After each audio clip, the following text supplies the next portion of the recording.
well as grants through the Department of Interior to bring clean, reliable drinking water to communities across the West. At the event, the President is also going to hear from FEMA Administrator Deanne Criswell and NOAA Administrator Dr. Rick Spanrod on the steps being taken on how to protect the millions of Americans being impacted by extreme heat across the country. The mayors of Phoenix, Arizona, and San Antonio, Texas will also be on hand to talk about the impacts of the climate crisis on their communities and the steps they are taking with this administration to protect communities from it. Also today, President Biden announced his intent to nominate former Maryland Governor Martin O'Malley as Commissioner of the Social Security Administration. Since day one, the president has fought to strengthen and defend Social Security, which tens of millions of Americans have paid into and depend on for their livelihood. Governor O'Malley is a lifelong public servant who has a proven track record of delivering results for the people he serves and who has always been a strong proponent of strengthening Social Security. President Biden extends his gratitude to the acting commissioner for her steady leadership of the Social Security Administration during this interim period. Now, I know many people have been following the news in Delaware today and we're going to have a lot of questions. And so here's what I'll say at the top before I turn it over to my colleague, the Admiral. Hunter Biden is a private citizen, and this was a personal matter for him. As we have said, the President, the First Lady, they love their son, and they support him as he continues to rebuild his life. This case was handled independently, as all of you know, by the Justice Department under the leadership of a prosecutor appointed by the former president, President Trump. So for anything further, as you know, and we've been very consistent from here, I'd refer you to the Department of Justice and to Hunter's representatives, who is his legal team, obviously, who can address any of your questions. With that, I have the Admiral here, Admiral John Kirby, who's going to take any foreign policy questions you all may have, and also give a preview of an important meeting that the President's going to have tomorrow, a bilateral meeting with the Prime Minister of Italy. And with that, Admiral. Good afternoon, everybody. So I think, as you know, tomorrow President Biden will host Prime Minister Meloni of Italy at the White House here to reaffirm a strong bipartisan relationship and partnership, quite frankly, bilateral relationship and partnership between our two nations. The President has been looking forward to this visit quite a bit. The United States and Italy are close NATO allies and G7 partners. We're important trade partners, and there are very strong bonds between our two peoples, as the somewhat 18 million Italian Americans, I think, can attest to. As we deal with important global challenges, including Russia's war against Ukraine and the climate crisis, the U.S.-Italy partnership and Italy's strong voice in the EU and within the NATO alliance certainly remain important. Italy hosts approximately 30,000 American service members, Defense Department employees, and of course all their family members across 5 major military bases throughout Italy, which is the second largest permanent presence in Europe, and we're certainly grateful for that. We work closely with the Prime Minister and the government of Italy on Ukraine, as well as a range of other shared interests. Tomorrow's meeting will give both leaders a chance to explore some of those shared interests, including regional challenges, our shared commitment to, as I said, Ukraine, which Italy has been a great partner on, providing both military and economic and humanitarian assistance to Ukraine. The leaders will also be able to discuss developments in North Africa, closer transatlantic coordination regarding the People's Republic of China, and we expect that they'll also discuss Italy's upcoming presidency of the G7 in 2024.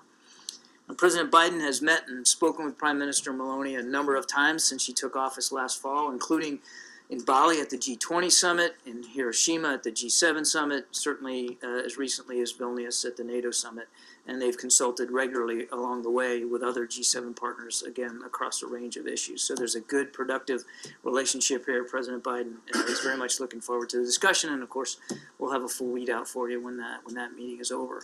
I'd be remiss if I didn't also just remind that today marks the 75th anniversary of the day that President Truman desegregated the United States military. And it's an opportunity, we ought to take this opportunity to recognize, first of all, what a courageous decision that was for President Truman at the time, but also recognize the equal bravery, the equal sacrifices and the terrific service of generations since that decision of members of color who deserve to be equally honored for their service to this country in peace and in war. Diversity makes the United States military stronger. In fact, it's one of our greatest strengths.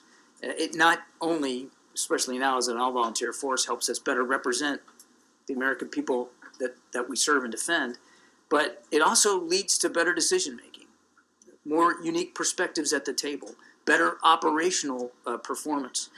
That doesn't mean that we got it all figured out. It doesn't mean that there's not still work to do. There is. It's important that we continue in the spirit of President Truman to break down barriers so that all qualified service members, no matter their race, sex, gender identity, sexual orientation, or religious background, are treated with dignity and respect, can reach their full potential in service to this country, and have their contributions valued. So again, today's a great day to look back at the courage of President Truman and the generations of service members of color, but also it's important that we look forward and making sure that we keep that spirit going and that we don't let it flag. That's all I have. Can we ask about the situation in Niger very quickly right now? Did the Nigerian military storm the presidential palace there to free the President Bazoum, from the security services who are holding him, sir? Well, look, we have watched this with deep concern, Peter.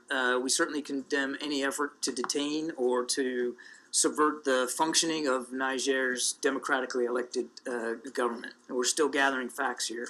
And that government, as you know, is led by President Bazoum. We specifically urged the elements of the Presidential Guard to release him from detention and to refrain from any violence. We certainly welcome the strong statements and steps taken by the economic community of West African states and the African Union to defend Niger's democracy.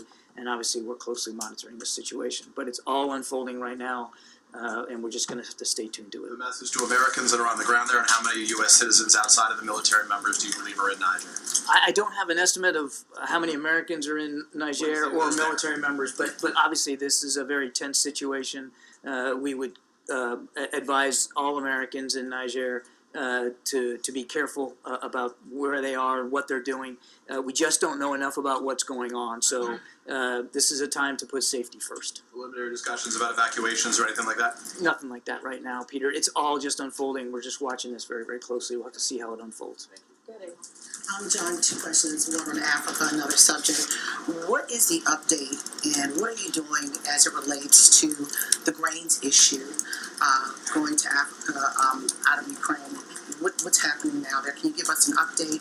Because early on in this war, there was a strong concern. President of Ukraine told Greg Meeks, then at the time the head of Foreign Affairs, that he was very concerned about these African nations, these third world nations that have hunger and food instability there. What is that? It's a great question, April. And, you know, Mr. Putin's hosting African leaders there in Moscow, starting today, I think.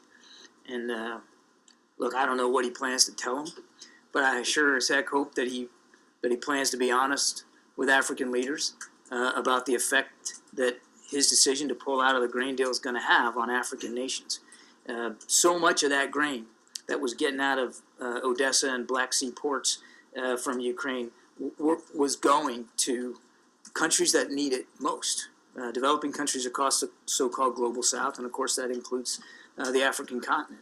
And we've already seen grain and foodstuff prices fluctuate, go up. They've gone down a little bit, gone up, but there's volatility in the market that wasn't there before.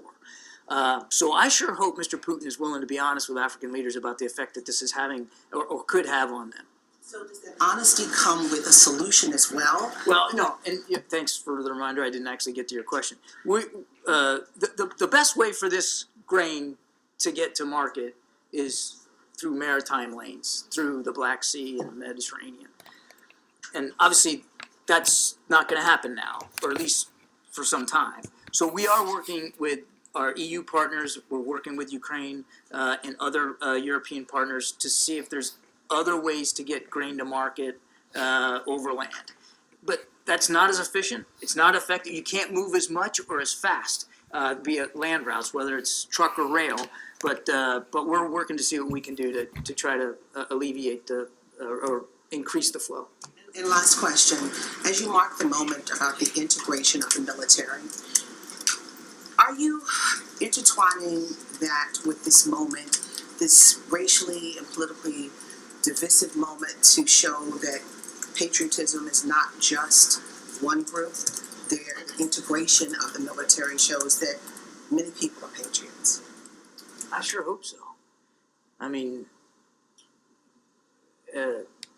when a soldier fights and bleeds, that blood's red. It doesn't matter what the color of the skin was, and you don't have to look any further than just recent conflicts that this country has fought and see the contributions. I mean, significant contributions, and the cost in blood, American blood, put forth by people of color for this country. In fact, people of color were fighting for this country even before they were given all the rights of citizens. So yes, I think this is an opportunity, it must be an opportunity for us to recognize that bravery isn't divided by race or color, or creed. It's not. It doesn't matter who you worship or whether you worship at all. Bravery, skill, the courage that goes along with being a member of the United States military. I mean, that's something that comes from the heart, and especially now with an all-volunteer force, people are, signing up to do this. They're not being told to do it.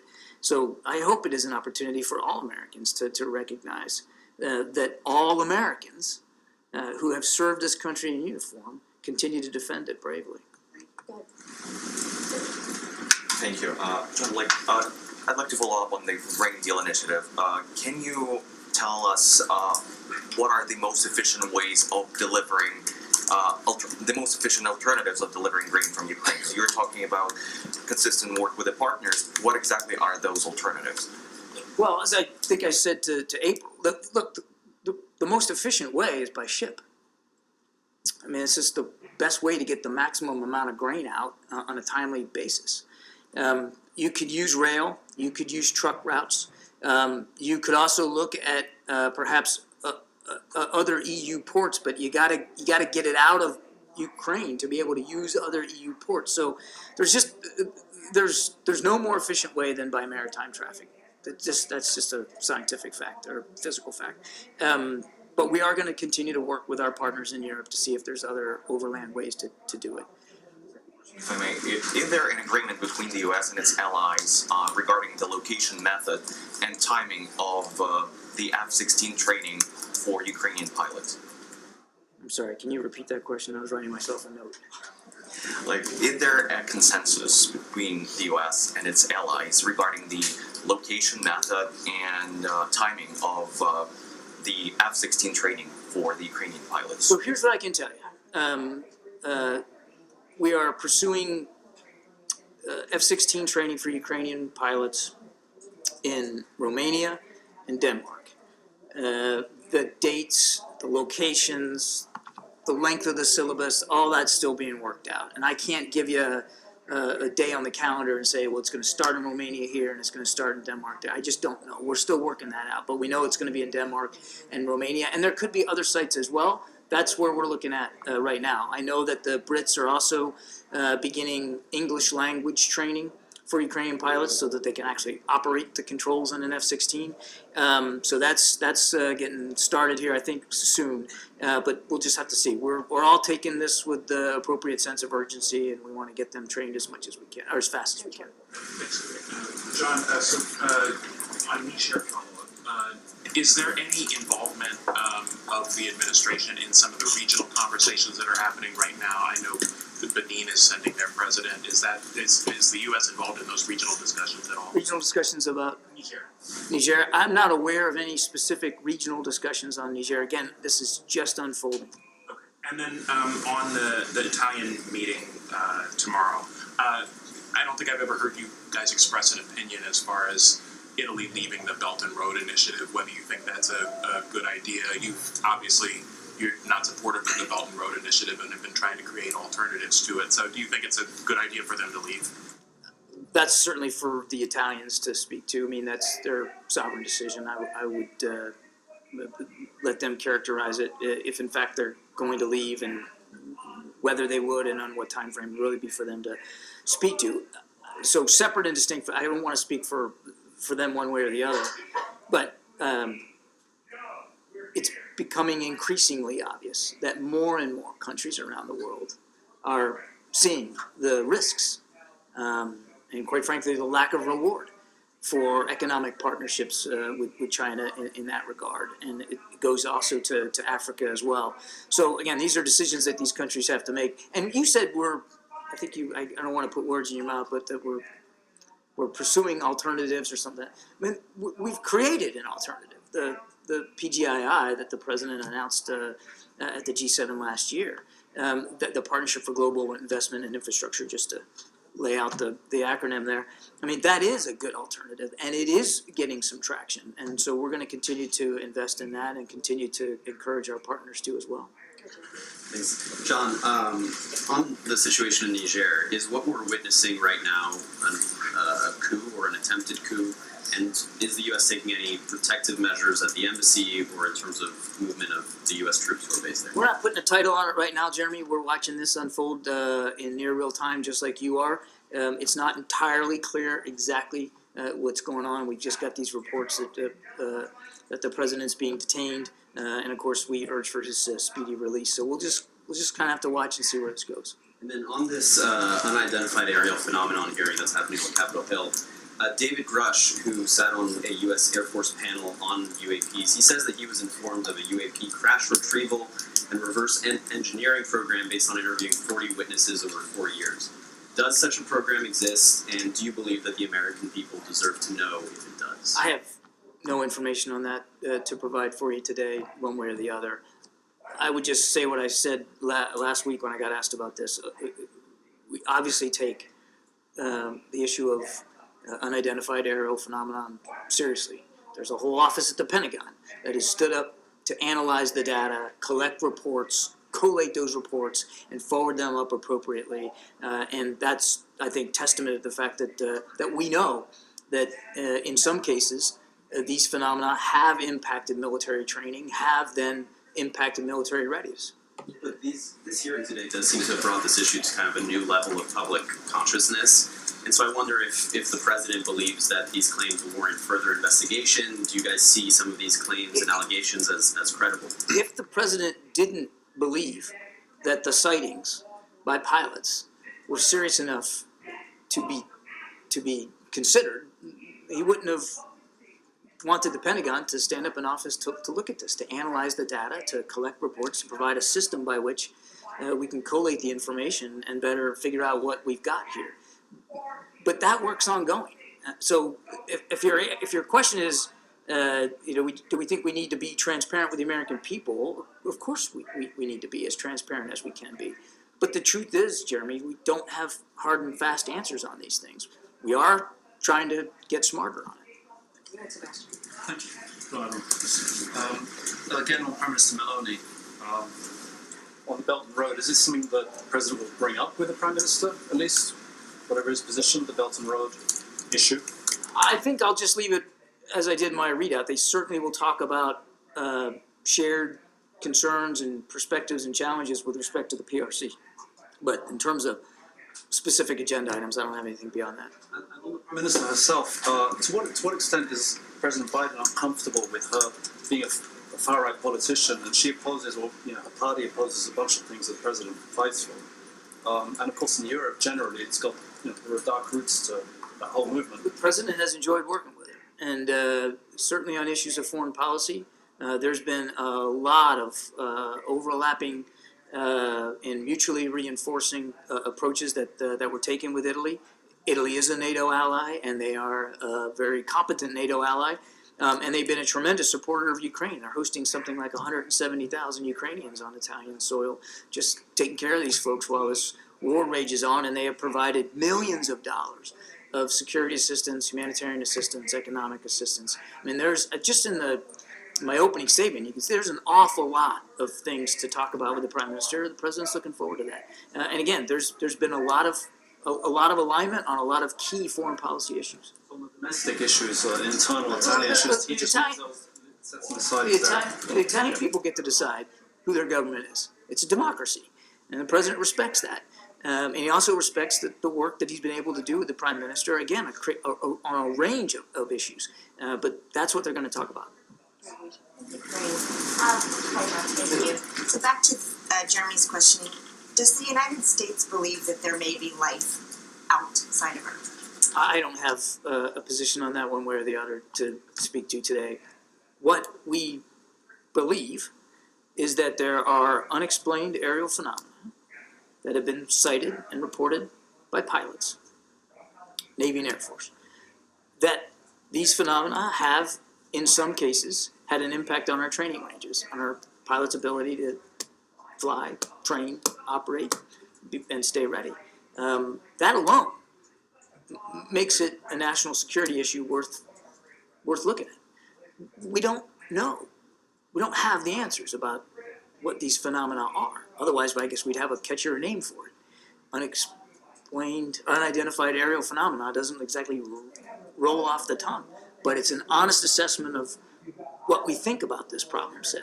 And so we'll see where it goes. And then on Trevor Reed, has the administration on any level communicated with Russia about Trevor Reed? Since he was injured, I know of no communications with Russian officials since the reports of his injury. I asked because Secretary Blinken echoed what we heard from Karine yesterday, which is that, the administration believes that Trevor's case and what he did should be a separate case from the negotiations to bring Paul Whelan and Evan Gershkovich home. But my question is, how can the administration say that so confidently if you haven't even heard from the Russians about it? Well, I think the Russians have heard from us plenty. No, let me finish. I think they've heard plenty from us about where we stand on Americans fighting in Ukraine. I mean, you don't have to, even the most casual observer sitting in Moscow could take 2 seconds online and see how vociferously and strongly we have not only not encouraged Americans to go fight in Ukraine, but actively and energetically urged them not to. And so I won't speak for Mr. Reed. He can speak for himself and the decisions he made. But I can assure you and anybody in Moscow can look at what we've said and be equally assured that he went of his own accord. Nothing has changed. And Karine, I think, did this very well with you yesterday, talking about the risks that Americans might take if they go to Ukraine. They should not go. This is not the time for Americans to be in Ukraine. As for Americans that are being wrongfully detained in Russia, nothing's going to change from our perspective about what we're going to have to do or try to do to get them out. Evan and Paul need to come home, and we're going to continue to work at that. But nobody in Moscow should be under any illusion that Mr. Reed was in Ukraine at our urging or our encouragement, or that his decision to go there should be connected in any way to what we're trying to do to get those 2 wrongfully detained Americans home.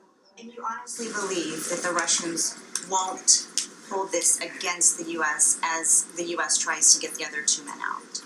Man, I tell you, if I could get inside the head of Russian officials and know what they were going to decide and do, I probably would be in a very different place. I don't know. I can't possibly begin to predict what they'll think or say.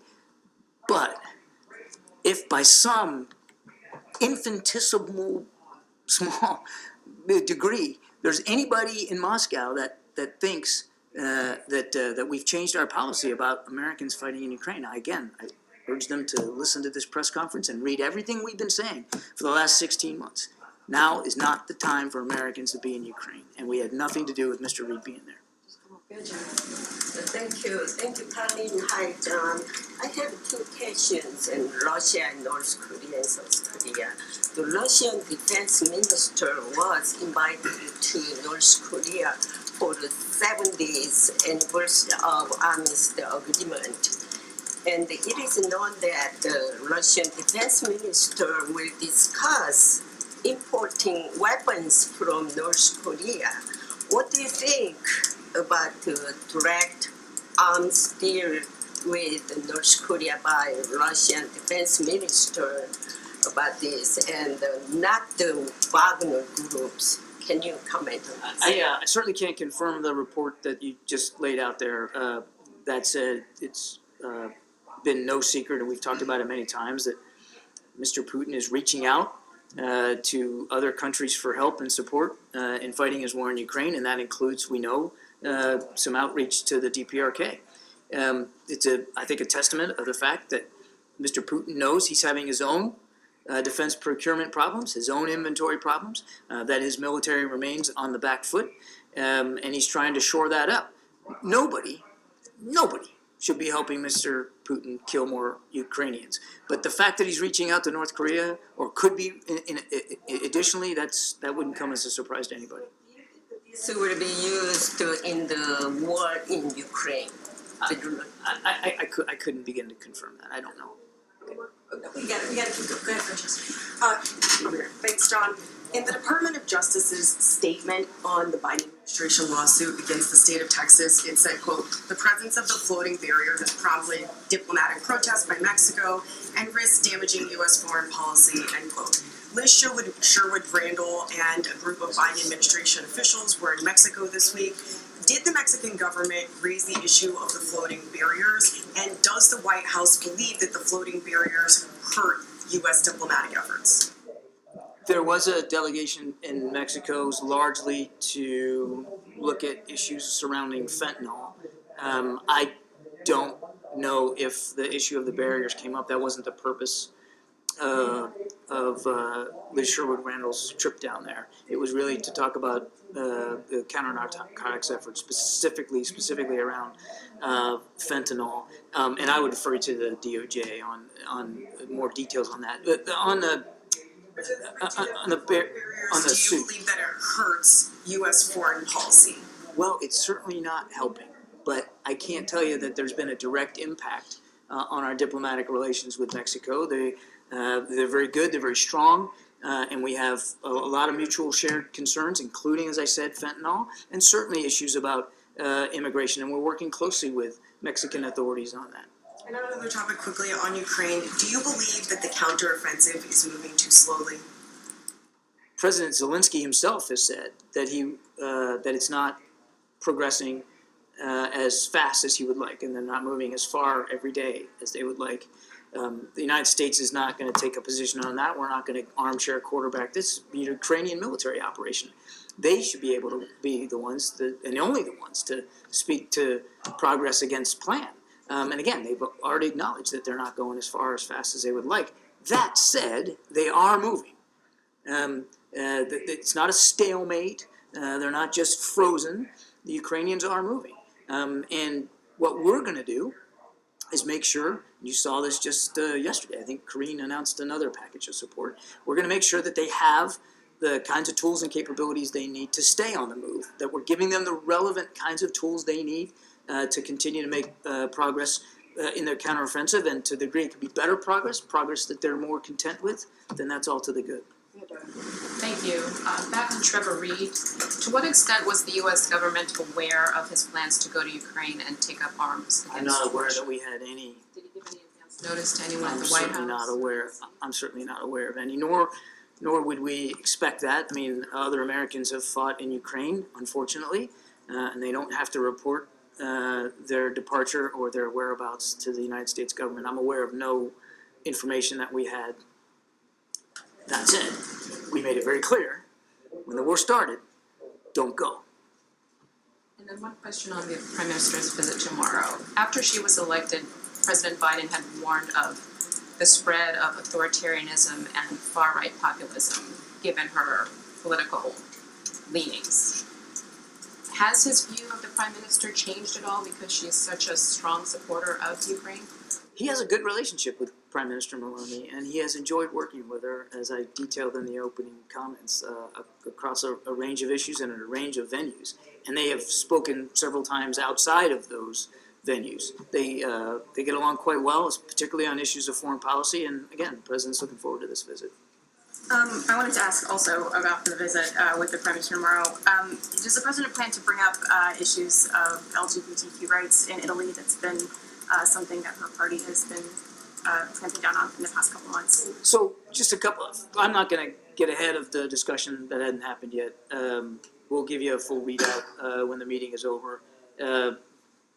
But President Biden's foreign policy really is rooted in human rights. And we approach our engagement with countries around the world from that perspective. Respect for human rights, civil rights, freedom of expression, and equality. And we're never shy about stating that, either publicly or privately, and we'll continue to do that. Do that. Good, Alex. Thank you. Admiral, you had a question about the counteroffensive a little bit back. Let's say there is not much more progress by the time kind of the late summer rains start, and then, the cold obviously comes pretty early in that part of the of Eastern Europe. I mean, is there a sense then that they need to negotiate before this thing drags on into 24? I mean, when does diplomacy kick in? When does the what kick in? That's going to be up to President Zelensky. He gets to determine if and when he's ready to sit down and negotiate. Right now, his country's still under attack. He still has tens of thousands of Russian troops on his soil, dug in, deeply, entrenched, protected by minefields on ground that doesn't belong to them. And he has every right to want to reclaim his territorial integrity and his country's sovereignty. But only President Zelensky is going to be able to determine that. Now, he's put forward a 10-point peace formula that we are working with him and his government to help actualize. Because we believe that for any diplomacy to work, it's got to start, the foundation has to be President Zelensky's view of what a just peace looks like. So he's laid that out with 10 points. We're helping him actualize that. So to some degree, the work of diplomacy, the pre-work of diplomacy has begun. It's begun months ago. And in fact,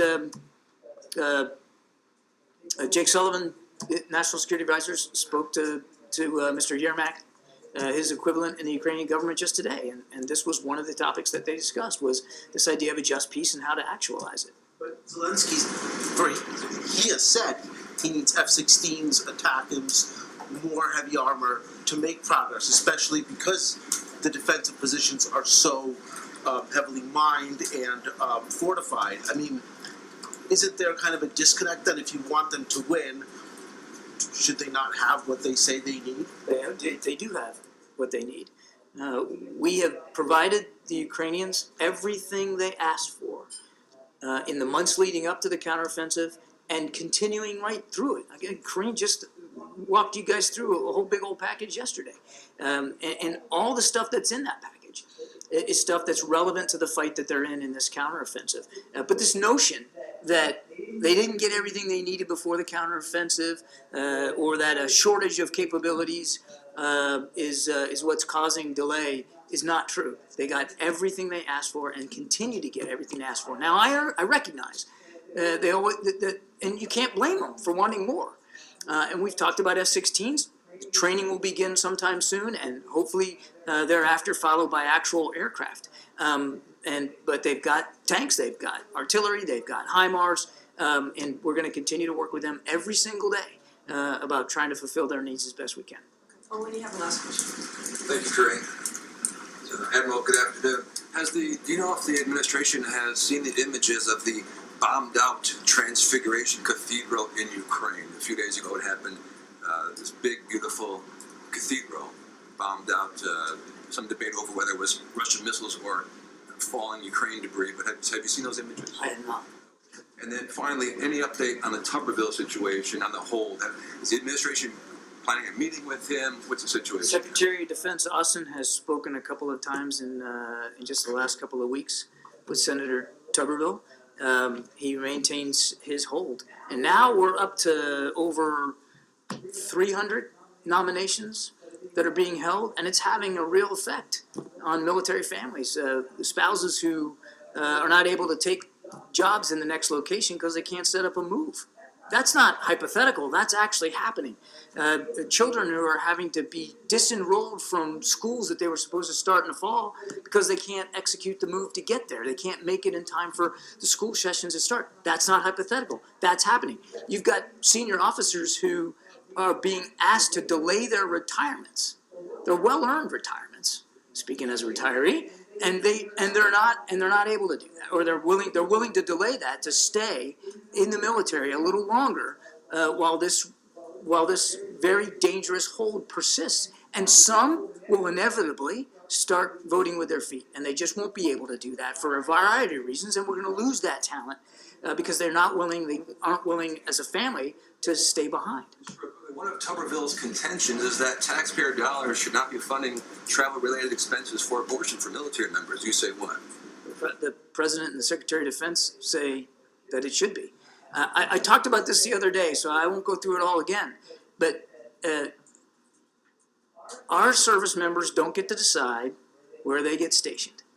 That's why you call them orders. You go where you're told to go. You go where the duty demands. And most of our service members serving in states across the country aren't residents of those states. But they're also not going to violate state laws. If you get stationed in a place like Alabama, you're going to obey Alabama laws.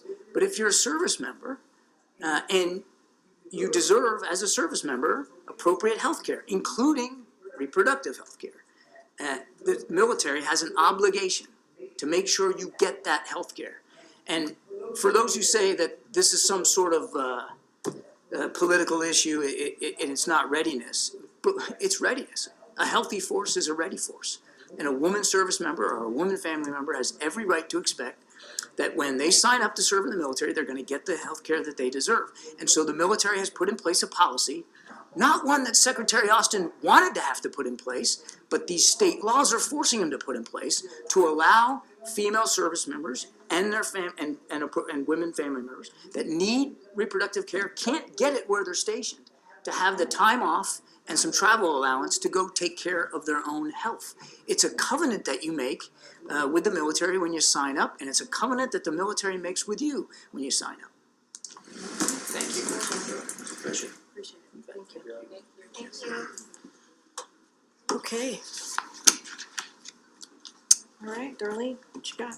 Thank you. Have you seen the president since Hunter Biden showed up in federal court, since the deal fell apart? Did he have any reaction that he has agreed to allow you to share with us? So I'll tell you this, and I'll repeat this is what I said at the top, which is the president loves his son. The president and the first lady love their son, and they support him as he's rebuilding his life and trying to move forward. I have not spoken to the president today.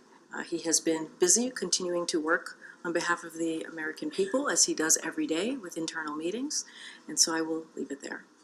Is the White House any closer to figuring out when the president will make his promised visit to Africa this year? I don't have a visit to preview at this time, but as you know, the president met with African leaders at the end of last year. It was incredibly productive, and he promised to visit the continent of Africa this year. Just don't have anything to lay out. As you know, the first lady has traveled to the continent, so has the vice president, and so we have kept our commitment in continuing to grow and develop that relationship with countries in Africa. Last question. Sure. I wanted to follow up on your comments yesterday about Commander. You shared a statement that said the Bidens have been working with Secret Service and the resident staff on unleashing protocols. You talked about how the Secret Service has treated these fighting incidents as workplace incidents. The statement went on to say that the President and First Lady are grateful to the Secret Service and the staff for keeping the families safe. But what we didn't hear yesterday was any statement of contrition or an apology, or they're mortified or regret that Commander has been behaving like this. So would you like to update the statement? Look, the statement came from my colleague that I was reiterating over at the First Lady's office. I would certainly refer you to the statement again. Look, the President and the First Lady continues to be incredibly grateful to the Secret Service and the executive resident staff. That continues to be the case. We are working through this to make the situation even better. I don't have anything else to add. As I mentioned yesterday at the top, being here on this complex, this White House complex, is incredibly unique and can be stressful situations for family pets. And we are working. We're certainly working through this particular situation with the Secret Service to make this better. Earlier this week, you said the president was never in business with his son, but can you say specifically that the president did not have discussions of any kind with Hunter about his business dealings? I appreciate the question. I've been asked this question multiple times in different variations in different ways. As you mentioned, I was asked this question multiple times on Monday. Nothing has changed. I don't have anything to add to what I stated on Monday. Can you give us a preview of the president's briefing on heat? I gave you a little bit of preview. He's going to be announcing some actions tomorrow. The extreme weather, as you all know, has been a difficult time for families and Americans across the country, especially out west. And so you're going to hear from the president about this. Let's not forget climate change. Climate change is real. That's why the president has taken some historic actions to deal with this issue, to deal with climate change, a crisis that he called when he first walked into this administration. And let's not forget, the Inflation Reduction Act is one of those laws that is giving or going to give the most resources to deal with climate change. The president is very proud of that, and you'll hear directly from him on this issue tomorrow. Thanks, Greg.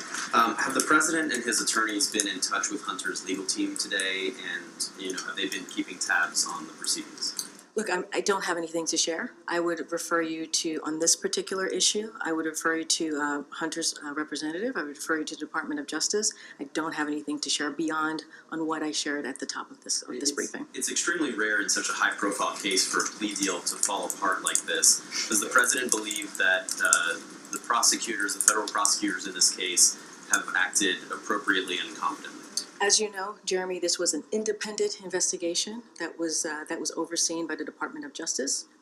As we've been very clear, they are independent. We give them the space to do their work. We believe in the rule of law. I just don't have anything else to share on this. I would refer you to the Department of Justice. Again, this was done independently, and I would also refer you to Hunter's representatives. On Senator Tuberville and his continued hold on these military promotions, he floated a potential way to move the nominations more quickly by saying that he'd be open to limiting the debate time on each individual nominee. Does the president believe that it's time to start moving some of these military nominations individually and voting on them individually through the Senate? Jeremy, I understand the question, but this is something that one senator is holding up. One senator, one Republican senator. And it shouldn't be done this way. It shouldn't be done this way. I think the Admiral did a really good job laying out what this means for our military families or military service members. They don't deserve to be treated this way. When we talk about this particular legislation, not just the legislation, but as we move forward with these types of nominations, they should be done in a bipartisan way. And so it's unfortunate that this Senator Tuberville, is treating this as a political stunt, he has to answer to military families. He has to answer to military members who do everything that they can to protect us, and he's putting them in harm's way. And so I get the question, but this is truly on Senator Tuberville here. Does there ever come a point, though, where, especially as the chairman of the Joint Chiefs of Staff is set to retire, you need to fill that position where it's maybe worth, especially for the most senior positions that really put national security at risk, to start moving some of these individuals? Jerry, we shouldn't be in this situation. I get it. I hear what you're saying, but we should not be in this situation. Senator Tuberville should not be putting our military in this situation, not be using political ploys or political stunts to put our military in this situation, to put not just our military, but our national security for Americans across this country. And so I get it. I get that there are potential other pathways to get there, but we shouldn't be here. We just should not be here. And what he is doing is dangerous, and it's insulting. President Biden has spent most of his political career working on gun laws, on gun reform. Does he believe that someone who is charged with possessing a firearm illegally should be prosecuted to the fullest extent of the law? So here, I'm going to be, I think I know where this question is going, and I'm just going to continue to say As it relates to the case that we're seeing in Delaware, I'm just going to not speak to that. It is an independent matter. This is up for the Department of Justice. Even with the question that you're asking me, it's one of those legal criminal matters, and it's up to that process, that legal process. I'm just not going to speak to it here. The president, when he was a senator, crafted gun legislation. As president, he talks often about the need to get illegal firearms off of our streets. So when someone possesses one illegally, what does the president believe should happen to them? The president has been very clear. You just laid out where his position has been, what his policies has been, what he was able to pass into law. I'm going to be very mindful here. I'm going to be very careful because I see where this question is going, and I'm just going to refer you, as this has been an independent investigation. It's overseen by the Department of Justice. I'm going to let them speak to this as they are moving forward. Thank you. Thanks, Kareem. The president has nothing on his schedule today other than his daily presidential briefing. So, can you share with us what he's up to, who he's speaking with? Yes, absolutely. So the president participated in an interview with Jay Shetty, who you all may know, to discuss the administration's effort to tackle the mental health crisis that affects millions of Americans. As you know, the president just yesterday announced a new rule to make sure that mental health is dealt with in parity, or that mental health is indeed health. You heard him say that directly yesterday. Jay Shetty's podcast, On Purpose, is the #1 health and wellness podcast with an average of 21 million downloads each month. So just so that you all have this, the interview will post on Monday, and he of course has internal meetings. He's had that throughout the day, and later today he's going to be delivering a toast at a gathering to just say goodbye and thank you to Louisa Terrell. As you all know, she will be leaving her position as the director of OLA, and so we will all be toasting her later today. And then can you give us an update when it comes to East Palestine? The president has said that he would go. He has not yet. And also, Governor Mike DeWine asked the president to issue a major disaster declaration a few weeks ago. Is that something the president is going to do, and if so, when? So on your first question, the president intends to go. Don't have a time or a date to preview at this time. I have to look into the Governor DeWine's request. I have to check in with the team and I would also refer you to FEMA. I just don't have anything to share on that piece. Let me try and go around here. Go ahead. Thank you. Moments ago, you said that nothing has changed when you were asked about the president's previous remarks on his son's business dealings, but the language has in fact changed. So I just want to clear this up once and for all. The president has previously said that he has never discussed overseas business dealings with his son, but the White House now says that the president has never been in business with his son. So why the updated language? Which statement is true, or is this semantics and they're both true? As I stated on Monday, when I was asked this question multiple times, nothing has changed. Nothing has changed on this. Nothing has changed on this. And so, could ask me a million different ways on this question. Nothing has changed. The only reason I ask is because the White House and the president's circle, that language does seem to be somewhat different. I didn't know if there was any distinction there. I wanted to ask, though, about Elizabeth Naftali. She's made more than a dozen visits here to the White House and met with some of the president's most senior advisors. Can you tell us a little bit more about those visits, why she was here? I would have to look into that. I've not been tracking these visits that you're mentioning to me. Thank you. Okay, no problem. Thank you. I'm trying to go ahead. Wanted to ask about the methane summit today at the White House. Can you just sort of explain who is sort of on this task force that's being established, what the next steps are, who was involved, I guess, in the summit today?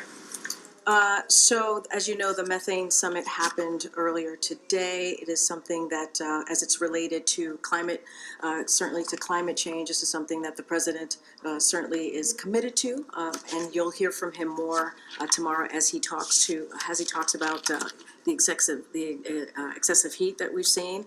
But just to give you a little bit of the download here, some details. It was the first ever White House methane summit. The event was brought brought together federal, state, and local leaders to discuss the need to reduce methane emissions to protect public health and create thousands of good-paying union jobs. The summit spotlighting cutting-edge detection technologies and how state and tribal governments are responding to dangerous emissions events. Look, the reasons why we're doing it now is because millions of Americans are being impacted, as I just mentioned, from extreme heat. You'll hear more from the president tomorrow. And so it is important, and we think that the conversation is incredibly timely. And so we were glad to have it here at the White House. Did the president take part in the summit at all? No, the president did not take part of the summit. I just laid out what his day looked like. He did an interview to talk about mental health because it's part of the unity agenda that the president has been talking about for over a year now, and wanted to make sure that he communicated directly to millions of Americans. 21 million of Americans in particular listen to this podcast, and I mentioned as well he had some internal meetings with some senior members of this team. I wanted to know if you had any updates on if President Biden is willing to declare a climate emergency. There's been more push from progressive lawmakers and activists for him to do that. So I don't have anything new to share there. As you know, the president has the most aggressive and ambitious climate agenda since day one, as I mentioned at the top, as he's going to talk about the extreme health and in the Inflation Reduction Act is certainly an example of how seriously the president has taken this, and he's going to continue to take action. You're going to continue to hear from him on this issue. I just don't have anything to share on climate emergency. I just don't have any additional actions to preview at this time. But look, I think if you look at the president's actions over this past 2 years, he's taken more action, has been more aggressive on dealing with climate change than any other president. The Inflation Reduction Act is going to make a difference as we're trying to deal with this climate crisis. And so he has an ambitious agenda to deal with climate change, and he's going to continue to move forward with that agenda. That's great. A group of automakers, including GM, are forming a new EV charging company to challenge Tesla. I'm just curious if the White House has any reaction to that, or if you played any part in helping them get that launched. Are you talking about the 7 companies that are? Yeah. So look, and you've heard me and others talk about this. That's Bionomics. Bionomics is working and is in action, and because of this president's policies, you have these 7 major automakers coming together to install, I think, 30,000 high-powered EV charging stations, and that's progress. That's going to help middle-class families. The president's Investing in America agenda. This is part of that. This is part of Bionomics, as you hear us talk about. It's creating new union jobs for installation and maintenance. So this is an important step forward as we talk about how to deal with this climate crisis. Any antitrust concerns about multiple companies working together in that fashion? Look, I don't have any concerns to lay out for you today, but we think this is an important step forward as we're dealing with this issue, as we're also talking about creating jobs, as we're building the economy. Again, this is Bionomics in action. Go ahead, Francesca. Ms. Crane, has any progress been made since we last talked about this on bringing home Travis King from North Korea? I don't have anything new to share than what I shared yesterday during the briefing. Look, as you know, we have the UN, we have the DOD, we have the State Department here, us here as well at the White House are all engaging together on this. Just don't have any more information to share. We are still trying to gather all the facts on this, and our concern is the well-being of the private. I just don't have anything further to share on this. And the Federal Reserve has just announced an interest rate hike by a quarter point, which brings it to the highest level in 22 years. Does the White House have comment on that? As you know, we see the Federal Reserve as being independent. We give them the space to make sure that they are able to make monetary decision. It is up to them to make that decision. I'm just not going to comment about the decision today. Regarding the federal judge in California blocking the administration's asylum rules, as of right now, what is the backup plan should this ruling not be stayed by the Ninth Circuit of the Supreme Court? So look, right now, the way that we see the ruling is nothing has changed. We think that they made a mistake, but nothing has changed. We continue to move forward with our plan. The Department of Justice has responded to this, so I certainly will refer to you to them, but nothing has changed. We're going to move forward. Let's not forget the action, the plan that the President has put forward has actually shown a lower number in migrants, illegal migration into this country than we've seen in the last 2 years. So the plan the President has put forward is working, and that is important. Again, nothing has changed in this. We're going to see. I believe we're going to see this the stay that we're for the next 14 days, and the Department of Justice has appealed it and trying to extend the stay. So that's where we are currently at this moment. Good. Thanks a lot, Karine. Just the other day, a U.S. drone was damaged by a Russian military jet over Syria. How does the U.S. classify that particular incident? Has there been any outrage by U.S. officials to their Russian counterparts about this, about rules of engagement going forward? So a couple of things. We've seen the reports, the early reports of a second Russian fighter aircraft this week flying dangerously close to our drone on a defeat ISIS mission.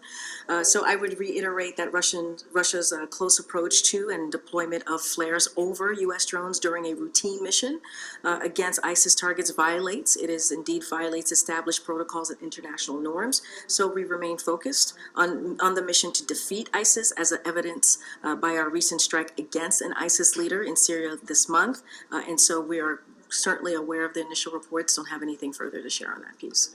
Separately, not wanting you to comment on the Fed decision, rather to comment on the White House's view as it relates to inflation. Do you see inflation coming down from the level that it is right now, around 3%, even further by the end of this year? So I'm not going to get into predictions or hypotheticals from here. What I can say is that the President has been very committed to making sure that we lower costs for the American people. We have seen from other data points, as you know, that we've seen inflation come down by 2/3 in the past 12 months. That's important. And a lot of that is because of the President's economic policies. And not just that, we've seen wages go up. We see inflation easing. We see creating jobs, more than 13 million jobs. That's because of the work that this President has done. I'm not going to get into hypotheticals. I'm going to let the experts detect or try to figure out what that inflation looks like moving forward. What we're going to focus on is doing everything that we can to lower costs for the American family. If you see inflation easing in the response that you just gave, is that based upon a forecast coming from the President's economic advisors? That's based on the facts. It's based on the data that we have seen. CPI, PPI, all the data that we've seen the past couple of months. That's where we're getting that, 2/3. That's important. Inflation has fallen for 12 months in a row, 12 months in a row. And that's because of the work that this administration has done. And so, look, I'm not going to get, again, into forecast here. That is something for the experts to do. But I can speak to the work that this President has done and will continue to do. When it comes to his economic plan, the number one thing that he talks about is lowering costs for the American people. And he'll continue to do that. Thanks. See you tomorrow, guys.